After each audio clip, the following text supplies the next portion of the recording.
Assalamualaikum warahmatullahi wabarakatuh. Selamat pagi, perkenalkan nama saya Nurima Albarik dengan NIM 228324020, mahasiswa dari program studi pendidikan vokasional teknik elektro kelas A dari Fakultas Keguruan dan Ilmu Pendidikan Universitas Sultan Ageng Tirtayasa. Pada kesempatan ini, saya akan mempresentasikan video mengenai berbagai macam model pembelajaran yang saya pelajari dalam mata kuliah strategi pembelajaran vokasional yang dibimbing oleh Bapak Muhammad Fatur Rahman MPD. Dalam video ini, kita akan membahas 15 model pembelajaran yang berbeda termasuk definisi, framework, contoh penerapan, serta keunggulan dan kekurangannya. Tujuannya adalah untuk memberikan gambaran yang lebih jelas tentang berbagai pendekatan yang dapat digunakan dalam proses pembelajaran vokasional. Semoga video ini dapat memberikan pemahaman yang lebih mendalam dan bermanfaat untuk kita semua. Terima kasih telah menyaksikan dan mari kita mulai pembahasan tentang model-model pembelajaran. Yang pertama itu ada Problem Based Learning atau PBL. Definisinya adalah Barrows dan Templin pada tahun 1980 mendefinisikan PBL sebagai pendekatan pembelajaran berbasis masalah untuk meningkatkan keterampilan berpikir kritis dan pemecahan masalah. Sumbernya Barrows H.S. dan Templin R.M. pada tahun 1980. Problem Based Learning and Approach to Medical Education. Frameworknya yaitu identifikasi masalah, kemudian diskusi kelompok, penelitian mandiri, dan solusi masalah. Contoh penerapannya yaitu siswa menganalisis solusi ilmu limbah industri. Keunggulannya dapat meningkatkan berpikir kritis dan kekurangannya membutuhkan waktu panjang dan perencanaan yang matang. Yang kedua ada Project Based Learning PJBL. Dengan definisi dari Thomas pada tahun 2000 mendefinisikan PJBL sebagai pembelajaran berbasis proyek untuk mengeksplorasi masalah yang nyata. Sumber dari Thomas J.W. pada tahun 2000 dengan artikel A Review of Research on Project Based Learning. Frameworknya yang pertama penentuan proyek, kemudian perencanaan, ketiga pelaksanaan, dan yang terakhir evaluasi. Contoh penerapannya yaitu siswa membuat alat pengukur suhu.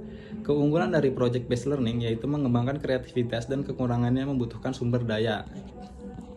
Selanjutnya yang ketiga ada Cooperative Learning. Dengan definisi Slevin pada tahun 1995 menyatakan Cooperative Learning melibatkan kerjasama dalam kelompok kecil untuk tujuan bersama. Bersumber dari Slevin R.E. pada tahun 1945 dengan artikel Cooperative Learning Theory, Research, and Practice dengan framework pembagian kelompok, diskusi, penyelesaian tugas, lalu evaluasi. Contoh penerapannya adalah menyelesaikan tugas matematika secara bersama-sama. Keunggulannya, meningkatkan kerjasama, kekurangannya yaitu potensi siswa yang pasif. Selanjutnya yang keempat ada Discovery Learning. Definisi dari Discovery Learning, Brunner menyatakan pada tahun 1961 adalah pembelajaran melalui eksplorasi dan penemuan konsep secara mandiri. Bersumber yaitu Brunner J.S. pada tahun 1961 dengan judul The Act of Discovery. Frameworknya eksplorasi, kemudian penemuan, lalu pemahaman, dan selanjutnya aplikasi. Contoh penerapannya yaitu menemukan pola deret angka. Keunggulannya adalah menguatkan pemahaman dan kekurangannya membutuhkan pengawasan. Selanjutnya yang kelima, ada Inquiry Based Learning. Definisi dari Inquiry Based Learning adalah DW menjelaskan pada tahun 1938 mendefinisikan pembelajaran berbasis inquiry sebagai pendekatan yang memanfaatkan proses bertanya dengan sumber D.W.J. pada tahun 1938 dengan judul Logic, The Theory of Inquiry. Framework, pertanyaan, kemudian penyelidikan, lalu analisis, lalu kesimpulan. Contoh penerapannya yaitu menyelidiki efek pupuk organik. Keunggulannya yaitu mengembangkan rasa ingin tahu, kemudian kekurangannya tidak semua mahasiswa bisa mandiri. Lanjut, keenam ada Direct Instruction. Definisi dari Direct Instruction, Rosenshine pada tahun 1987 mendefinisikan pembelajaran langsung sebagai pengajaran terstruktur dengan tahapan tertentu. Dari sumber Explicit Teaching and Direction Interaction yang dikemukakan oleh Rosenshine pada tahun 1987 dengan framework, pendahuluan, materi, latihan terbimbing, kemudian latihan mandiri. Contoh penerapannya yaitu penjelasan rumus matematika. Keunggulannya adalah efektif untuk materi terstruktur, kekurangannya yaitu kurang memotivasi kreativitas siswa. Lanjut, Contextual Teaching and Learning yang definisinya Johnson menjelaskan pada tahun 2002 CTL menghubungkan materi pembelajaran dengan kehidupan nyata siswa dengan sumber Johnson E.B. pada tahun 2002 Contextual Teaching and Learning Framework, relasi konteks, kemudian eksplorasi dan aplikasi. Contoh penerapannya adalah membahas fisika dengan contoh kendaraan bermotor dengan keunggulan relevan dengan kehidupan nyata, akan tetapi kekurangan yang membutuhkan kreativitas dari seorang guru atau pengajar. Lanjut ke 8, Flip Classroom. Definisi dari Flipped Classroom, Berkman dan Sams menjelaskan pada tahun 2012, Flipped Classroom sebagai pembelajaran di mana siswa mempelajari materi di rumah dan mendiskusikannya di kelas.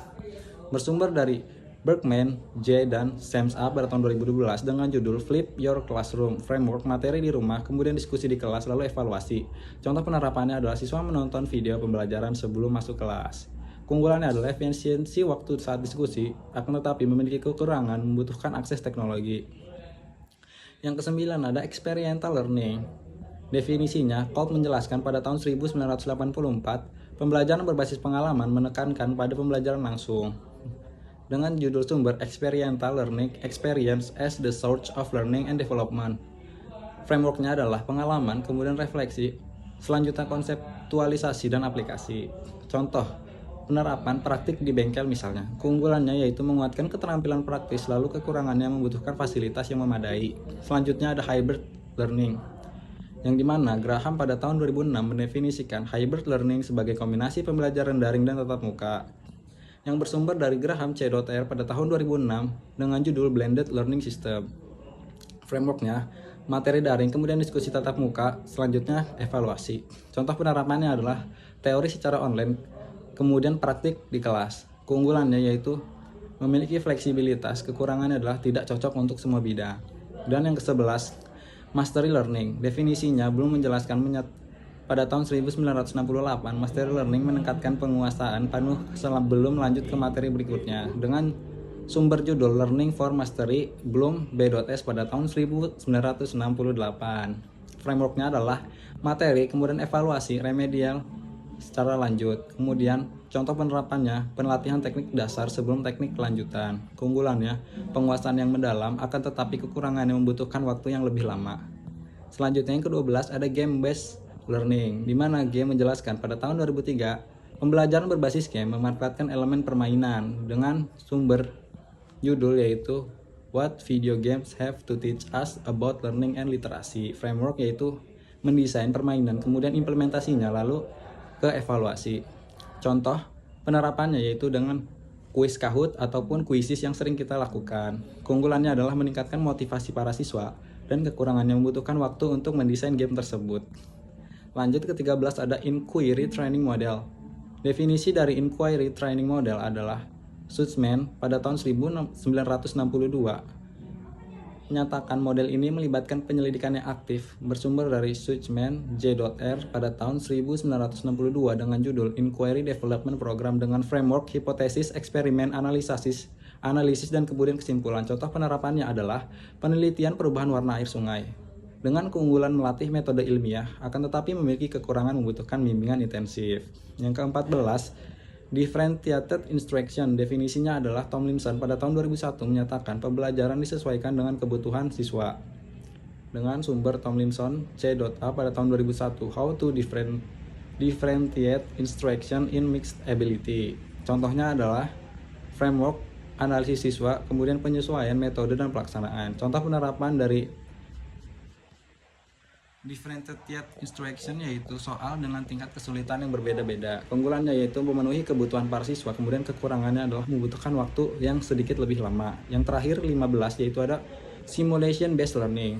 Gretler pada tahun 1996 menyatakan pembelajaran berbasis simulasi memungkinkan praktik yang aman dengan sumber Gretler M.E. pada tahun 1996 dengan judul Educational Games and Simulation, a Technology in Search of Research Paradigm.